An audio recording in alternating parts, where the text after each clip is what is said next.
अस्सलाम वालेकुम जी। Islamabad high court से मैं हूं फैसल अब्बास और मेरे साथ फैसल चौधरी साहब मौजूद हैं। बड़ी अहम तरीन डेवलपमेंट्स हैं आज के रोज़ की। सबसे पहले तो फैसल फरीद साहब, इंतज़ार हुसैन पंजोता साहब कहाँ पर हैं? कोई आइडिया क्या पता चला? हमें तो ये सुनकर बड़ी हैरत हुई कि जो चीफ जस्टिस आमिर फ़ारूक साहब हैं वो ये कह रहे हैं कि आईजी इस्लामाबाद साहब जो है वो बड़े अपराइट ऑफिसर हैं और आप ऐसा समझें कि इन्वेस्टिगेशन सेफ हैंड्स में है। समझते हैं ऐसा? देखिए, सेफ हैंड्स या अनसेफ हैंड्स की बात तो तब करें ना जब कोई बात लोगों को पता ना हो। हुँ। आए दिन इस्लामाबाद से बंदे अगवा हो जाते हैं और फिर इस तरह से दिन दहाड़े अगवा हो जाते हैं और कोई उनको पूछने वाला नहीं है। अदालतों का हाल भी ऐसे ही है। तो सिक्योरिटी जो फोर्सेस हैं वो एक पार्टी के पीछे लगाई गई हैं, उसको क्रश करने के चक्कर में वो उनसे हो नहीं रही है। और बाकी इसीलिए जो है लोग आप देखें कि सिर्फ इंतज़ार तो हमारा भाई है, उसका वेयर अबाउट्स का नहीं पता चल रहा कि रोज़ जो है लोग इस्लामाबाद से अगवा हो जाते हैं। हाँ। पहले बलूचिस्तान से सुनते थे, अब उस वक़्त हम चुप रहते थे सारे। अब हमारे आँख घरों पे पहुँची है, तो अब हमारे लिए बोलने वाला कोई नहीं, हमारे लिए खड़ा होने वाला कोई नहीं। इन जजेस से क्या उम्मीद और क्या कहे चीफ जस्टिस? मैं तो उनसे क्या एक्सपेक्ट भी नहीं कुछ करता। वो और इसके अलावा कुछ क्या कर सकते हैं? हुँ। ना आईजी साहब ने भी आके बात बताई है, तो वो भी वो कच्ची पक्की वही रूटीन का पहाड़ा उन्होंने पढ़ दिया है। बंदा जो है वो कोई नहीं उनको मिल रहा ना। अल्लाह के ऊपर ही एक भरोसा रखते हैं हम कि वो आएगा और अल्लाह ताला जो है वो अपने कोई ऐसे इसबाब पैदा करे कि इंतज़ार आ जाए। लेकिन ओवरऑल जो है अदालतों हुँ। से तो मायूसी है, पूरे पाकिस्तान में मायूसी है।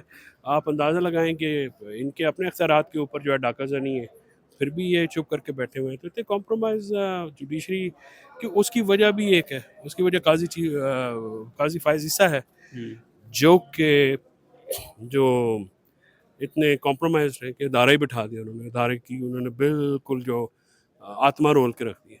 ये फवाद चौधरी साहब अभी थोड़ी देर पहले यहाँ पर मौजूद थे। उन्होंने कहा कि 18 से पहले इंतज़ार वापस नहीं आएगा। किस खदशे का इज़हार कर रहे हैं वो? वो उसी खदशे का इज़हार करें जो हम सबको है कि 18 के बाद भी आ जाए तो अल्लाह ताला खैर रखे।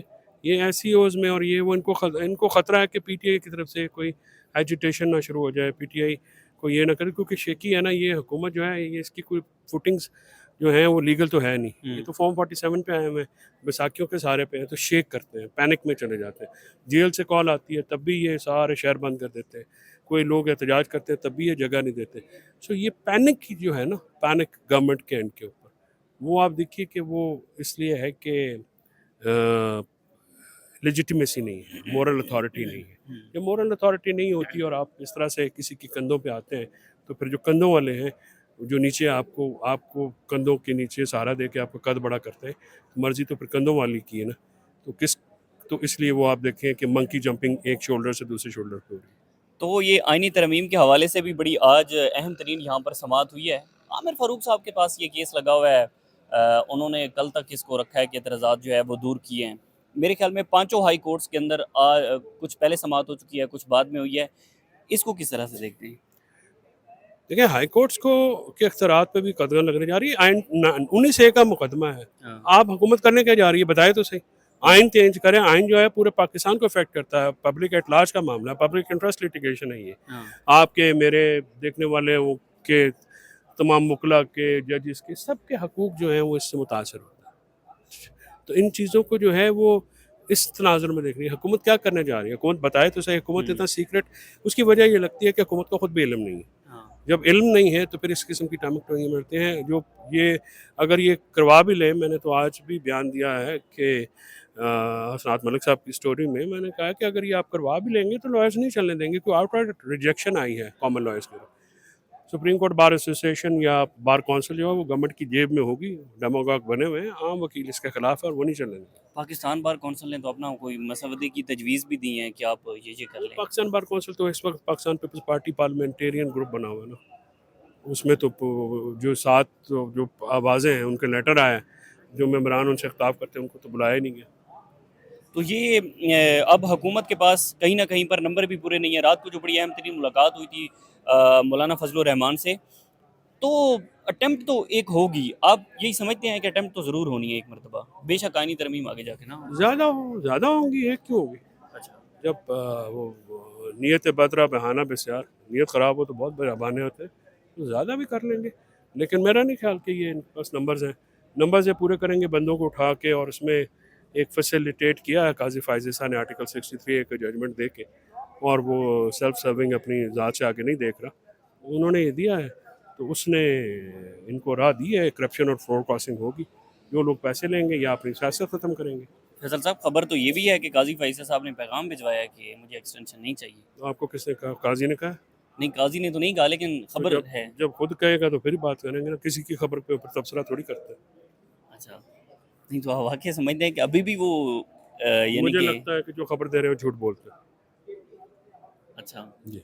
वो खबर ये भी एक थी कि जो हुकूमती वज़रा हैं कुछ, वो ये समझते हैं कि काज़ी फ़ाइज़ को नहीं आना चाहिए, बल्कि चौथे नंबर पर मेरे ख़्याल में या 5वें नंबर पर हैं जस्टिस अमीनुद्दीन ख़ान, उनको आ जाना चाहिए, या वो ये इस ख़्वाहिश का इज़हार करते हैं। फैसल अब्बास इन वज़रा की वो औकात नहीं है कि इनसे कोई पूछे, ना इनकी ख्वाहिश मैटर करती है। ये जहाँ से कोई ख्वाहिश आएगी वहाँ पे उसके मुताबिक ये वो डुगडुगी पे काम करने वाले लोग हैं। बंदर तमाशा छोटे हुए देखा है ना, तो ये सारे सौरे घर में जाओ और उस पे बैठो, उस पे बैठो, ये इनकी औकात नहीं है कि इनसे कोई पूछे।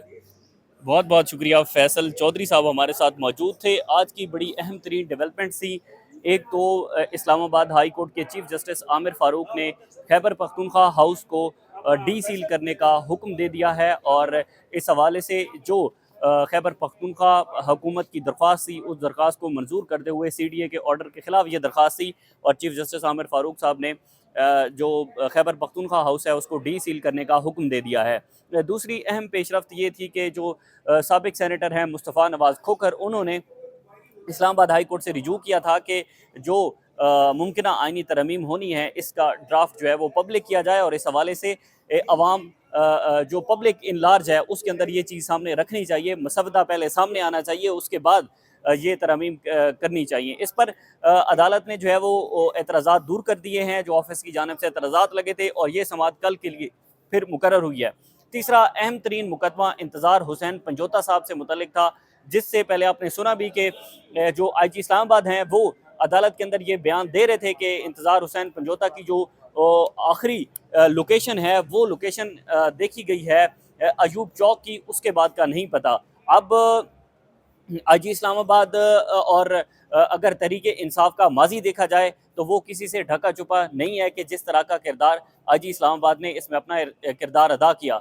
दूसरी जानिब आज बड़े हैरान कुन रिमार्क्स हमें देखने को मिले कि चीफ जस्टिस आमिर फ़ारूक साहब ये रिमार्क्स दे रहे थे, यानी कि वो जो अली इजाज़ बुट्टर हैं, बाकी तहरीक इंसाफ के जो वकील हैं, जिन्होंने ये दरख्वास्त दायर की थी, उनसे उन्होंने मुकालमा किया कि आप जो है वो मुतमईन रहें, IG इस्लामाबाद जो है वो एक अपराइट ऑफिसर है, और आपकी इन्वेस्टिगेशन जो है वो सेव हैंड्स के अंदर है।